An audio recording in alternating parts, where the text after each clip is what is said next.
बिस्मिल्लाहिर्रहमानिर्रहीम। मेरा नाम डॉक्टर कमल जवाद है। मैं कंसल्टेंट डर्मेटोलॉजिस्ट हूँ। आज का हमारा टॉपिक है ड्राइनेस। आपको पता है आजकल विंटर सीजन चल रहा है और विंटर में हमारा मोस्ट कॉमन प्रॉब्लम होता है कि हमारी स्किन ड्राई हो जाती है, खुश्क हो जाती है। लेकिन ड्राई स्किन जो है उसके बहुत सारे तरीके होते हैं कि हम उसे घर में ही डिफरेंट रेमेडीज के साथ ठीक कर सकें। लेकिन हर वक्त ऐसा पॉसिबल नहीं होता कि वो ड्राई स्किन सिर्फ ड्राई स्किन ही रह जाए। समटाइम ऐसा होता है कि वो ड्राई स्किन आपकी जो खुश्क जिल्द है वो आपके लिए प्रॉब्लमेटिक बन जाए, वो सिवियरिटी की तरफ चले जाए। तो मैं आपको आज ऐसी कुछ कंडीशंस बताऊंगी जिसमें आपको ये लगे कि आप उसे घर में रह के ठीक कर सकते हैं, और कुछ कंडीशंस ऐसी होती हैं जिसके लिए हमें अपने डॉक्टर को कंसल्ट करना चाहिए। तो वो ऐसी कंडीशंस जिनमें आपको ये फील होता है कि आपने जब बाथ लिया है तो आपकी स्किन में इचिंग हो रही है, आपकी स्किन में टाइटनिंग हो रही है, समटाइम स्केलिंग यानी कि आपको लगता है खाल उतरना शुरू हो गई है शावर लेने के बाद, या आप अगर बाहर से आए हैं, ठंडी हवा से आए हैं और आपको ऐसा फील हो रहा है, और वो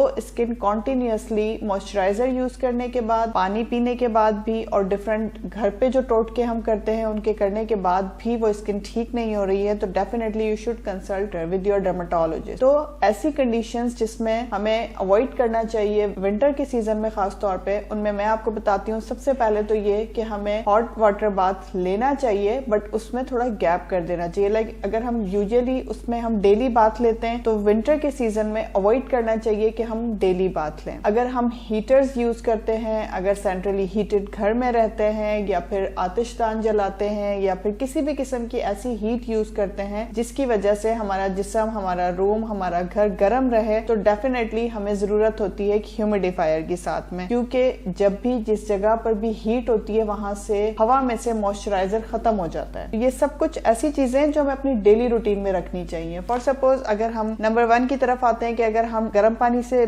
बाथ लेते हैं तो फिर हमें क्या करना चाहिए कि हमें फौरी तौर पर मॉइस्चराइजर यूज करना चाहिए। मैं आपको एक टिप बताती हूँ। अगर आपकी स्किन बहुत ज्यादा ड्राई है तो हमें क्या करना चाहिए कि आप जैसे ही हमने शावर लिया है, शावर लेने के बाद हमें आलमंड ऑयल यूज करना चाहिए। हॉट वाटर है या कोल्ड वाटर है, दोनों में से जो भी पानी हम यूज कर रहे हैं, शावर कंप्लीट करने के बाद हमने साफ पानी लेना है, थोड़ा सा उसमें थोड़ा सा आलमंड ऑयल मिलाना है और मिक्स करके उसे अपने पूरे जिस्म पे बहा लेना चाहिए। ये एक ऐसी रेमेडी है जिसकी वजह से आप बहुत सारे प्रॉब्लम से बच सकते। दूसरे नंबर पे सर्दियों में पानी का इस्तेमाल हम बहुत कम कर देते हैं, पानी पीना बहुत ही कम हो जाता है जिसकी वजह से डिफरेंट इश्यूज होते हैं। नंबर 1 आपकी स्किन ड्राई हो जाती है। नंबर 2 आपको कॉन्स्टिपेशन हो सकती है। नंबर 3 आपकी स्किन में मल्टीपल लीजन्स, मल्टीपल फैक्टर्स ऐसे स्टार्ट हो जाते हैं, लाइक किडनी पेन स्टार्ट हो जाता है, आपकी स्किन फटना शुरू हो जाती है, आपके पुराने जख्म दोबारा से उभरना शुरू हो जाते हैं। ये सब पानी की कमी की वजह से हो सकता है। आपका ब्लड प्रेशर कम या ज्यादा हो सकता है, तो आपको अवॉइड करना चाहिए जितना कि हम पानी ना लें, जितना ज्यादा कोशिश करें पानी पिएं, सर्दियों में भी पिएं, ना चाहते हुए भी पिएं। तीसरे नंबर पे अगर हम अपने रूम्स को, अपने घर को किसी भी तरीके से हीट दे रहे हैं गर्म रखने के लिए, तो हमें ह्यूमिडिफायर्स यूज करने चाहिए पर होता है। बट अगर हर एक के लिए ये पॉसिबल नहीं होता कि वो ह्यूमिडिफायर्स लगाए, तो उसका एक आसान तरीका यह है कि जहां भी आपने हीटिंग का अरेंजमेंट किया है उस जगह पर आप अपने पास किसी भी बड़े बॉल में, किसी भी देगचे में पानी रखें, बिकॉज आपको जो एटमॉस्फेयर आपकी हीट जज्ब कर रही है वो पानी उसे प्रोवाइड कर देगा। तो ये एक ऐसी टिप है जिससे आप अपने घर को, उस रूम को ह्यूमिडिफाई रख सकते हैं। तीसरी बात यह है कि अगर आपकी स्किन